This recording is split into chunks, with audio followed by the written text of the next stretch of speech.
Good morning students. बात करते हैं चैप्टर 6 के पार्ट 8 की, types of catalyst on the basis of action. कल अपन ने बात की थी on the basis of physical state. आज बात करते हैं on the basis of action, मतलब काम कैसे करते हैं उसके बेसिस पे। पहला है पॉजिटिव कैटलिस्ट। नाम से पता लगता है पॉजिटिव। अगर कोई कैटलिस्ट किसी भी केमिकल इक्वेशन की रेट को इंक्रीज कर देता है तो ऐसे कैटलिस्ट को अपन क्या कहते हैं, पॉजिटिव कैटलिस्ट, मतलब जो पॉजिटिव वर्क करता है। The catalyst which increase the rate of reaction is called positive catalyst. Example अपन पहले पढ़ चुके हैं KClO4 का डिकम्पोजिशन किस में होता है, 2KCl प्लस 3O2 में होता है। इसका कैटलिस्ट क्या था, MnO2। ये MnO2 क्या करता है, इस रिएक्शन की रेट को हमेशा इंक्रीज करता है तो MnO2 क्या है, ये पॉजिटिव कैटलिस्ट है। ठीक है, ध्यान रखना है आपको। दूसरा है नेगेटिव कैटलिस्ट। नाम से पता चलता है ये विलन है। विलन का रोल क्या होता है, कम करना या आगे आना किसी चीज के। तो the catalyst which decrease the rate of reaction which decrease the rate of reaction is called negative catalyst। ये 2H2O2, इसका नाम होता है H2O2 का हाइड्रोजन पेरोक्साइड। कैटलिस्ट अपन ने मिला दिया ग्लिसरॉल। आगे डिकम्पोजिशन होता है इसका H2O और वाटर में। तो ग्लिसरॉल क्या करता है, इस H2O2 का डिकम्पोजिशन कम कर देता है, डिक्रीज कर देता है। तो ग्लिसरॉल क्या है, नेगेटिव कैटलिस्ट है। ये ग्लिसरॉल क्या है, अपने आप डिकम्पोज होता रहता है H2O और ऑक्सीजन में। तो ग्लिसरॉल ये H2O2 का ऑटोमेटिक डिकम्पोजिशन रोकने के लिए ग्लिसरॉल उपयोग में लेते हैं। तो एक तरह से अपन ग्लिसरॉल को एज ए प्रिजर्वेटिव यूज लेते हैं हाइड्रोजन पेरोक्साइड के एज ए प्रिजर्वेटिव यूज लेते हैं। दूसरा एग्जांपल है अपने पास CH3। इसका भी क्या है, ऑटोमेटिक ऑक्सीडेशन होता रहता है। देखो ऑक्सीजन ऐड हो रही है ना, तो क्या है, ऑटोमेटिक ऑक्सीडेशन हो रहा है। तो इसमें अपन ने क्या मिला दिया, C2H5OH। इसका नाम होता है एथिल एल्कोहल या एथेनॉल। आगे इससे क्या बनता है, COCl2। ये बैलेंस मैंने कर रखी है, ठीक है ना, आप कर लेना अपने आप। आगे बनता है COCl2, नाम है इसका फोस्डीन, जहरीली गैस है, ये पॉइजनस है, प्लस HCl। तो इस जहरीली गैस को रोकने के लिए अपन इसमें क्या मिला देते हैं, C2H5OH। तो C2H5OH मिला दिया तो रेट ऑफ रिएक्शन क्या हो जाएगी, डिक्रीज हो जाएगी, जहरीली गैस नहीं बनेगी। तो ये क्या है, नेगेटिव कैटलिस्ट है। तो CHCl3 का प्रिजर्व करने के लिए या जहरीली गैस बनने के लिए किसका उपयोग लेते हैं अपन, ये भी ध्यान रख लेना, C2H5OH का यूज लेते हैं। नंबर 3 बात कर लेते हैं ऑटो कैटलिस्ट की। ऑटो कैटलिस्ट मतलब खुद कैटलिस्ट बन जाए। क्या है, when the product formed in a chemical reaction acts या behaves like as a catalyst। जब किसी रिएक्शन में जो कोई प्रोडक्ट बनता है वो खुद ही एज कैटलिस्ट की तरह बिहेव करने लग जाए तो उस प्रोडक्ट को अपन क्या बोलते हैं, ऑटो कैटलिस्ट बोलते हैं। जैसे अपन एक ये रिएक्शन ले ली, रिएक्शन हो सकता है थोड़ी अभी आपके समझ ना आए, आगे चैप्टर आएगा अपने कार्बन एंड इट्स कंपाउंड, वहां पे आपके एकदम क्लियरली समझ आ जाएगी। हो सकता है अपन इसके बाद वाला या उससे next chapter carbon and its compound समझे तो कोई दिक्कत वाली बात नहीं। अगर एक बार रिएक्शन ना समझ आए तो क्या है, रिएक्शन CH3COO2H5, इसका नाम है एथिल एसीटेट। इसमें अपन ने मिलाया वाटर, आगे आपके बन गया वाटर। क्या होता है, देखो वाटर को अपन तोड़ के क्या लिख सकते हैं, थोड़ा सा वाटर में क्या होता है, 2 हाइड्रोजन और 1 O। वाटर को अपन तोड़ के ऐसे लिख सकते हैं HOH H2O। ये क्या था, CH3COO2H5, इसमें से एक H इतने के साथ चला गया, आगे क्या बन गया, CH3COO और ये वाला H बन गया CH3COOH।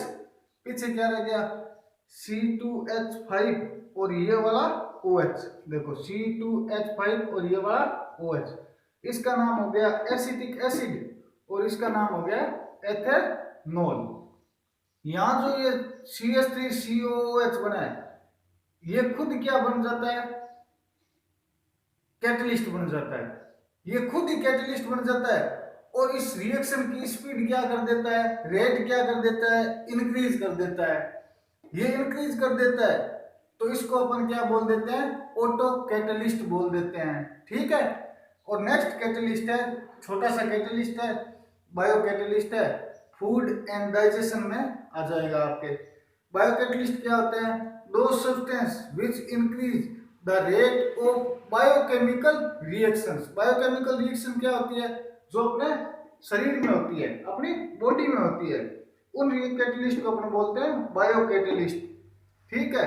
और इनको अपन कॉमन नाम क्या होता है इनका, एंजाइम। इन कैटलिस्ट का कॉमन नाम होता है एंजाइम। जैसे छोटा सा एग्जांपल दे रखा है, माल्टोज अपनी बॉडी में बनता है, माल्टोज से क्या चेंज होता है, ग्लूकोज, जो अपने को एनर्जी देता है। माल्टोज को ग्लूकोज में चेंज करने के लिए क्या कैटलिस्ट काम में आता है, माल्टेज कैटलिस्ट काम में आता है। बात करते हैं नेक्स्ट टॉपिक की।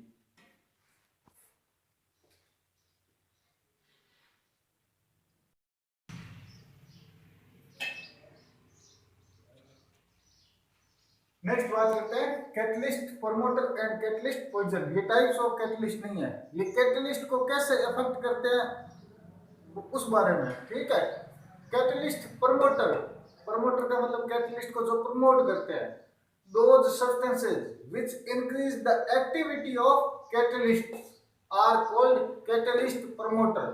मतलब जो कैटलिस्ट की एक्टिविटी को इंक्रीज कर देते हैं, कैटलिस्ट को मोर एक्टिव कर देते हैं, उनको अपन बोलते हैं कैटलिस्ट प्रमोटर। अपन ने रिएक्शन पढ़ी थी NH2 + 3H2 आगे बना था 2NH3। वहां पे क्या था, आयरन इस रिएक्शन की स्पीड को या रेट को क्या कर देता है, इंक्रीज कर देता है। अब इंक्रीज तो कर देता है आयरन, लेकिन इस रिएक्शन में अगर अपन MO, नाम है इसका मोलिब्डेनम, अगर MO मिला देते हैं तो क्या हो जाता है, ये MO क्या कर देता है, इस रिएक्शन की रेट को और ज्यादा इंक्रीज कर देता है। तो यहाँ पे MO क्या है, कैटलिस्ट प्रमोटर है, ठीक है।